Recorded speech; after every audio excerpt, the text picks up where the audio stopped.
let's get to our presentation, because this is about going from surviving to thriving for our students. So we want to know our role as faculty, how we can affect all of that. And the reason we want to talk about it is because we see in our classrooms there is this growing stress the students face every day. They come to classroom, you see they are not connected, they are not paying attention, they are not there. Physically, they're sitting there, they're not paying attention, so we want to talk about that. There is a study coming from Harvard Graduate School together with Indiana University, where it shows that 1 in 4 teens are actually feeling that burnout. And we're thinking about our childhood. We're like, yeah, we went through the same thing. I didn't feel that way, but things are different now. And the way they feel their emotions and the way they express it, the way they handle it, might be slightly different from how we did it. So what we're going to do today through this presentation, we're going to present the problem, what the problem is, and how we can identify it, how we can see that in our classroom, whether there is such problem or not. Then we're going to talk about the solutions, possible solutions, what we can do as much as we can. We cannot just fix everything in the world, but some options. What are the little things that we can do that can affect someone's life, or the way they learn, or how they can become more successful in our classes. And then I give you some examples also that I use in class, and I found them interesting, that actually worked. Not for everyone, not in every classroom, but maybe after this presentation, you have some idea as how to identify if there is an issue in the classroom, if a student is specifically going through a difficult time. And what are the little things that we can do in our own capacity? As I said, we are not there to solve all the problems in the world. So students are under pressure now more than any other time. College itself represents a major life transition. For them to move to another city, to another state, be away from home, or actually just the feeling of, I'm 18, I probably have to be on my own, even though I'm still living with my parents, or I get help from them continuously, but it's kind of like expected that I have to be on my own.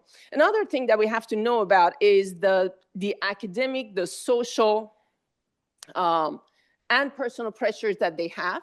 Sometimes they are completely new. Sometimes they are different, but they are overlapping, so we want to be aware of that as well. And also, we are going to talk about common stressors that are different among different students, different people, and they can actually compound quickly. It's not just one thing or another. Once you have so many stressors and they compound, the effect is going to feel a lot more. We have some evidence that we go through, the studies done by Penn State University and California State University, so we're going to discuss those as well. And then we get into solution part. Solution has to be part of this. What we're going to talk about is recognizing those signs. So when we see that in our classrooms, we're able to identify them. We're going to talk about how we can create safety and stability in our classroom. So as faculty, what are those things that we can do to create that kind of situation in the classroom? We also talk about how happy students, their performance is different. So how can we make them happier? Well, I think the 2 earlier presentations showed some of the signs of how we can make them slightly happier, but definitely we're not there just to make them happy. But if we can do those little things, one thing at a time, if it's discussion board, if it is our presentation, how can we create that happy feeling in the classroom that affects their learning? We're going to talk about that. We talk about small acts of connection, how it is created, and what we can do to improve that. Also thriving through support and structure. So support and structure both become super important in our classrooms. So definitely we have to think about college, coming to college as a major life transition. When we think about that, it's not just, hey, you said bye to mom and dad, now you're here in a new place. It's a whole list of things that the students can go through. So thinking that it is a life transition is very important. Understanding, especially freshman students, they usually usually feel those overlapping. Some of them, as I said, are new. Some of them are small things overlapping, which is causing a lot of problems for them. They sometimes they haven't faced that before. It's completely new to them. So many new things happening at the same time. So it can be really too much for them to handle on their own at that young age. And this is not just for our freshmen. This is not just for undergrad. Believe it or not, I've seen it in graduate students as well. When they come to class for the first time after a long time of not going to school, and they are fresh, they are so worried, they are professionals and they don't want to mess up in class, they are graduate students. It is all the same feeling, but we have to be aware of that and just be the ones that tell them it's okay and it's normal and let's see what we can do about it. If I want to put a list of things that they're going through once they get into school, that life transition that we talked about, this is not a comprehensive list. This is just the tip of the iceberg. So if we think they're worried about their grade, that's only one of so many of them. Their workload is important. So that's why our academic advisors, it becomes very important what they do. They have to keep an eye on what kind of load do you have. Sometimes I talk to students, I'm like, how could you enroll in this many classes? This is just too much. Being able to navigate that becomes very difficult. Their performance expectations that they have of their own, that they think their teachers, their professors have of them, their parents, their aunt, their uncle, their friends, their peers. Time management, scheduling becomes a difficult thing. A lot of them come from homes where parents were making their doctor's appointments and they scheduled them for their haircut and they would do this and do that for them. And now they're completely on their own. Their haircut, their doctor's appointment, their office hour, their academic advisor, you're on your own, you schedule it. Living away from home, it's always something. Financial responsibility. It might not be that they are, some of our students, thankfully, they are not so much under financial pressure, but still, it's not everyone. But the feeling of, if I fail this class, my parents have to pay again. If I do this, my parents. So they are constantly feeling it. They are a pressure on their parents. The costs are also important to them. Some of them are working. Some of them are working full-time even. I have undergrad students who are working full-time because they want to contribute and they pay part of their bills. Making friends, the social part of it is also difficult. A fear of failure, falling behind. They go to class, they look around, they're like, oh, it looks like she's really, really ready. Oh my gosh, she has studied way in advance and I'm falling behind. That's scary. What is your major? You come to school with the idea of, I know I'm gonna major in this, and then you talk to a couple of people, you're like, nobody's choosing that. Maybe I'm wrong. So the feeling of doubting yourself continuously is with you as a student.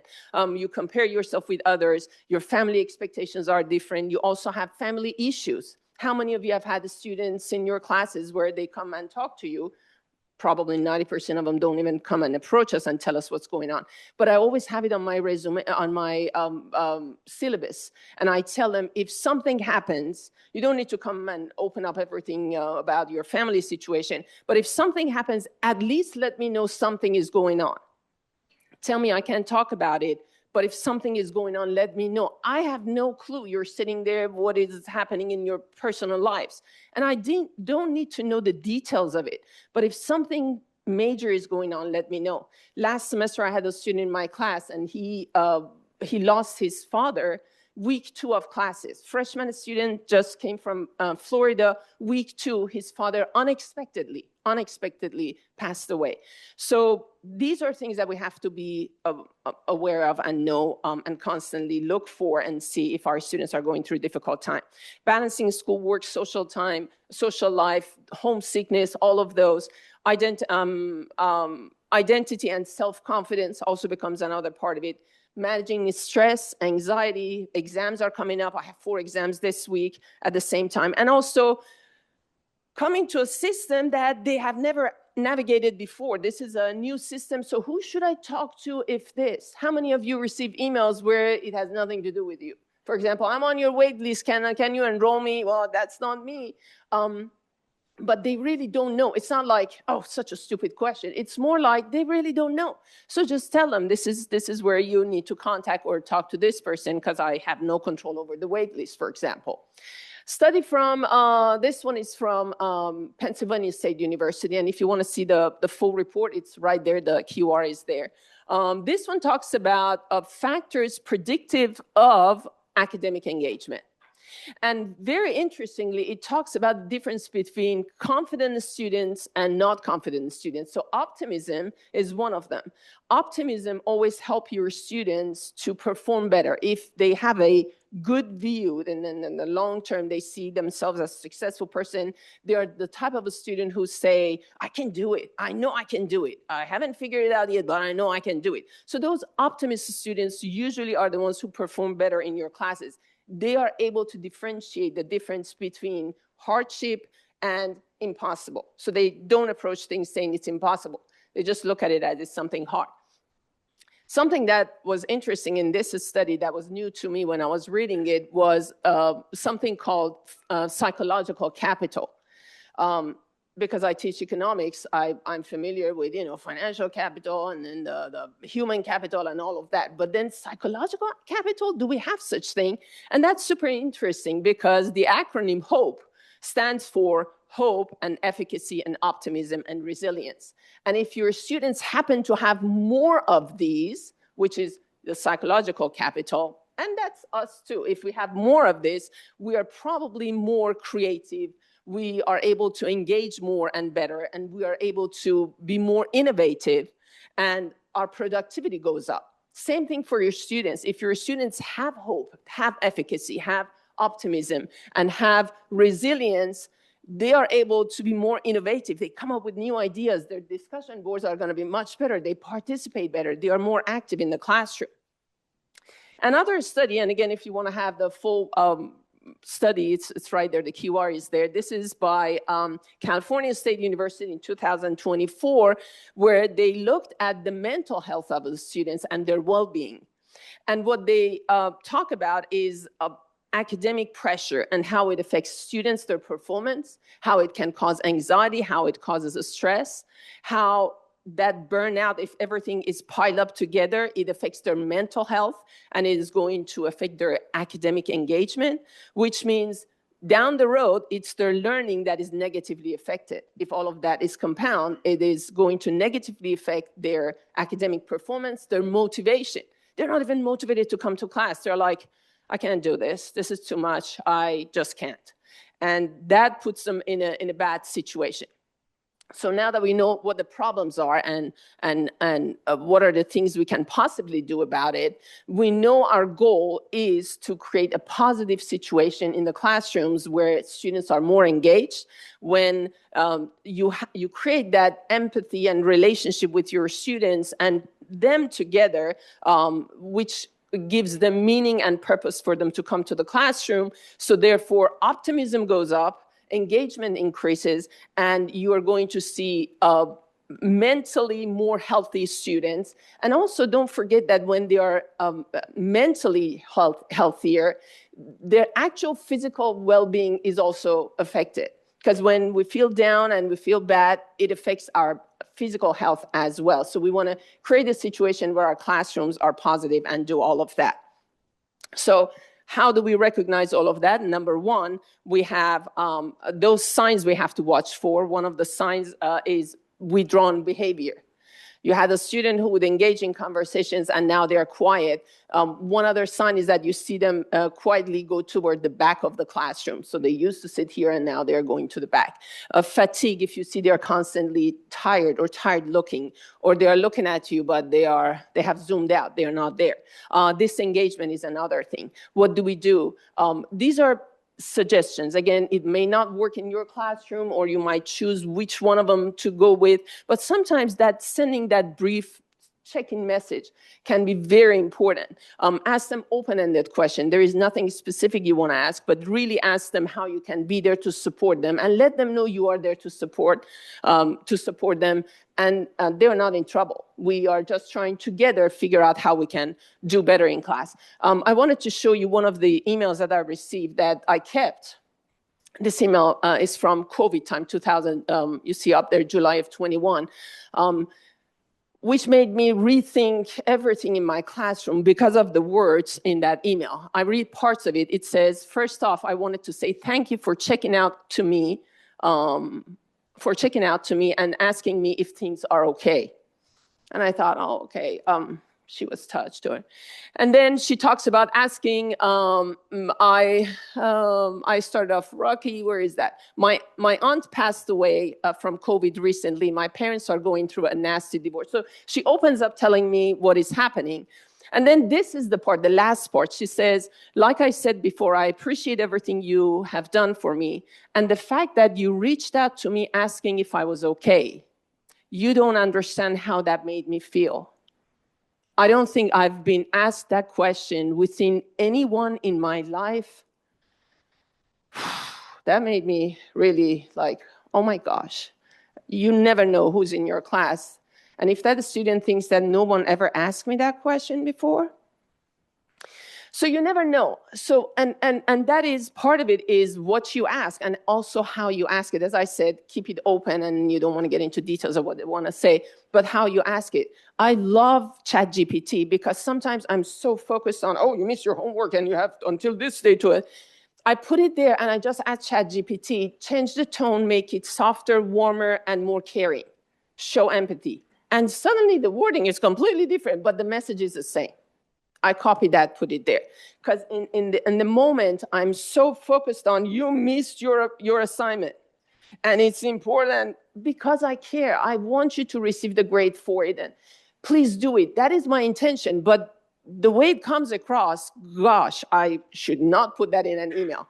Because it is also, what matters is how you say it. Another thing I do, again, it may work in your class, may not work, but just pick and choose what works for you. Before every exam, and I have 4 exams, I tell them about this double inhale technique. And I say, hey, you have studied whatever time you had, you have studied, you have done a good job. Now let's do double inhale and long exhale. This is the way you reset your entire system. So get the anxiety under control. You can actually bring anxiety under control. And this is how you do it. And I ask them to do it right there. While I'm standing there, I say, do this right now.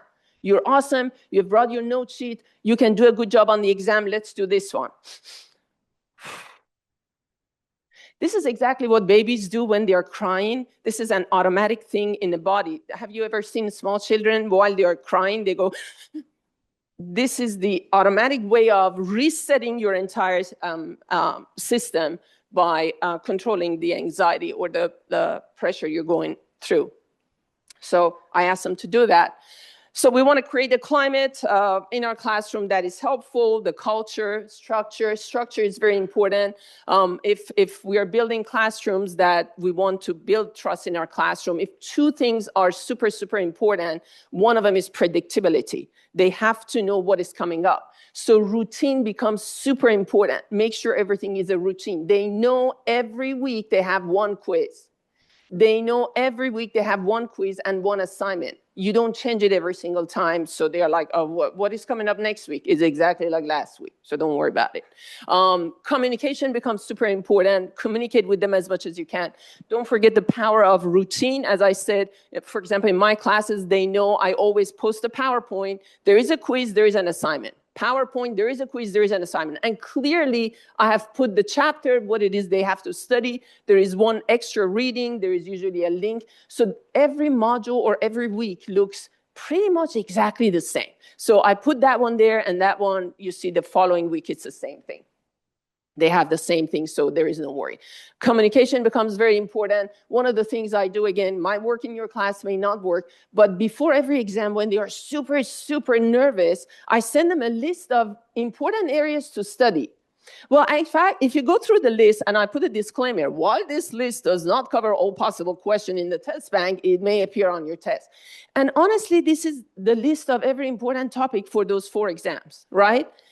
But when I send it to them, they are so thankful. They're like, oh my gosh, you saved my life. Yeah, but these are the topics of everything we studied.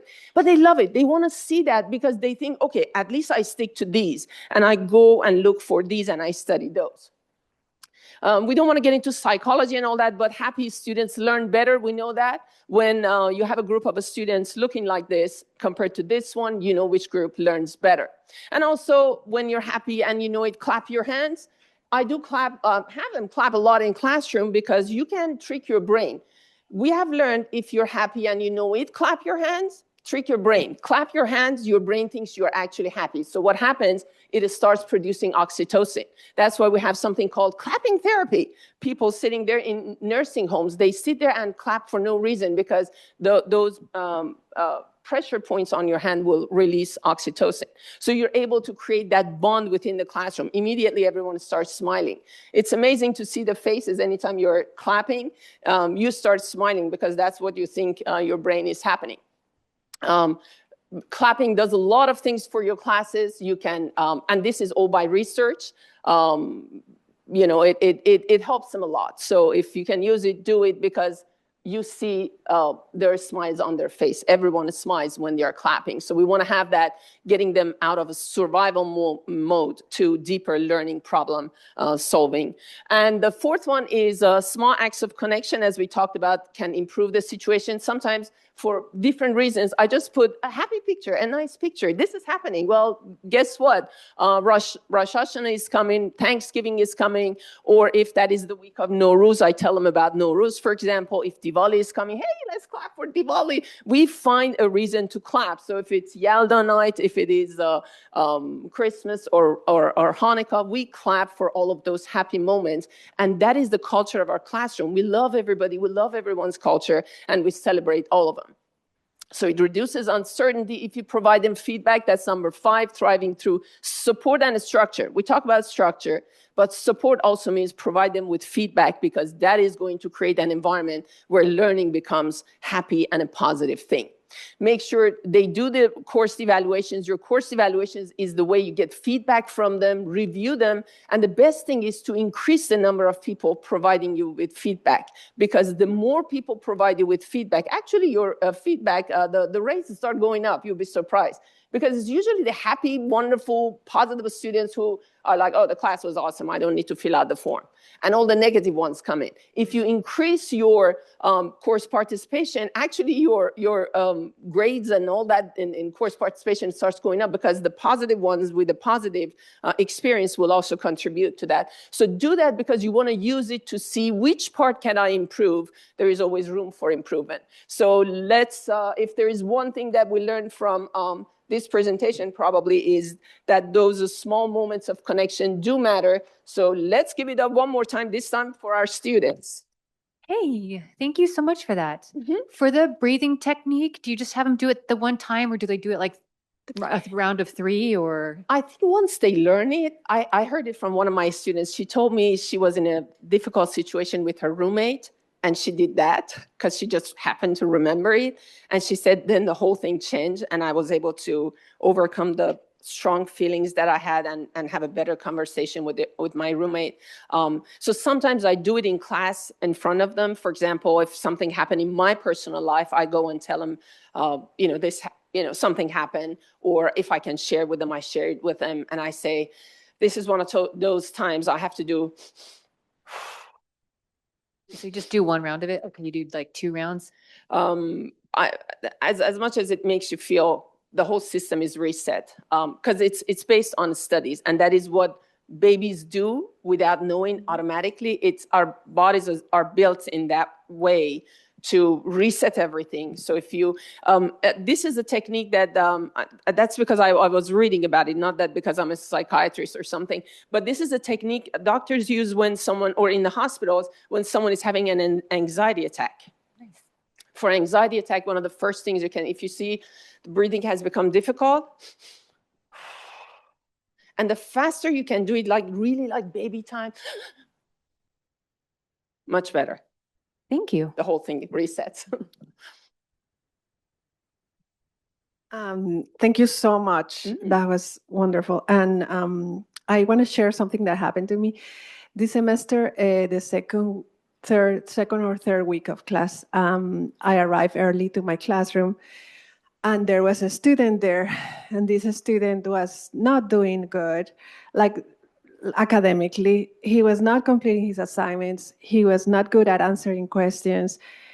And I was like, oh, you're not, in my mind, you're not doing what you're supposed to do in this class. But I arrived, he's the only one there. And I look at him and I smile. I said, well, hello. how are you? Just like whatever the question we ask every day to everybody, but a lot of times people don't mean it. How are you? But I asked him, how are you? I'm like, and he said, well, so. And he's also very introvert, very shy. So my sister is the anniversary of my sister passing. And I was like, oh, I'm so sorry to hear that. How old was your sister? She was my twin. And that changed everything for him and for me in that class. I don't know. I was aware of where he was. I was fair with him, like with everybody else, but he was aware that I care about him, and that it was so interesting how that created a self-confidence in him that he didn't have before. So academically, he started performing better. He started giving the right answers. And I feel, I can't prove it scientifically, but I think he believed in himself because he was able to release that information so it was something very special. That is so true. The student and thank you so much for sharing that, because the student that I told you last semester I had and his father passed, he would just show up to class, I'm going to fail this anyways. And we had a conversation. He did not want to open up, but I had received the email that this has happened. So I let him have that privacy. But when we talked, I told him, I really think you can pass this class because I've seen your performance. You can do this. It's not rocket science. And I'm here to help you. And I want to help you as much as possible. I have review classes before my exams. And those are students who are way behind, I handpick them, I send them an email, and I say, I have a special class for you. I end up coming in on Saturday, sometimes staying late, 6 o'clock, 6 to 7. I have a review class, anyone who wants to come. But those handpicked ones, I ask them to come to that class. Even when I asked him to come, he came to one of them, but didn't come to all of them. But trying to tell him, hey, I'm here, I can help you. He passed my class. He was a student. He could easily pass the class with an A. You know your student, the type and the questions they ask, you know what level they are. So he would easily be an A student. He ended up with a C in my class, and he told me that was his goal for that semester. All classes with a C. I just want to see, get out, be done. And I respected that. But we are all able to see that if there is that small thing we can do, sometimes, as you said, it's just, how are you doing?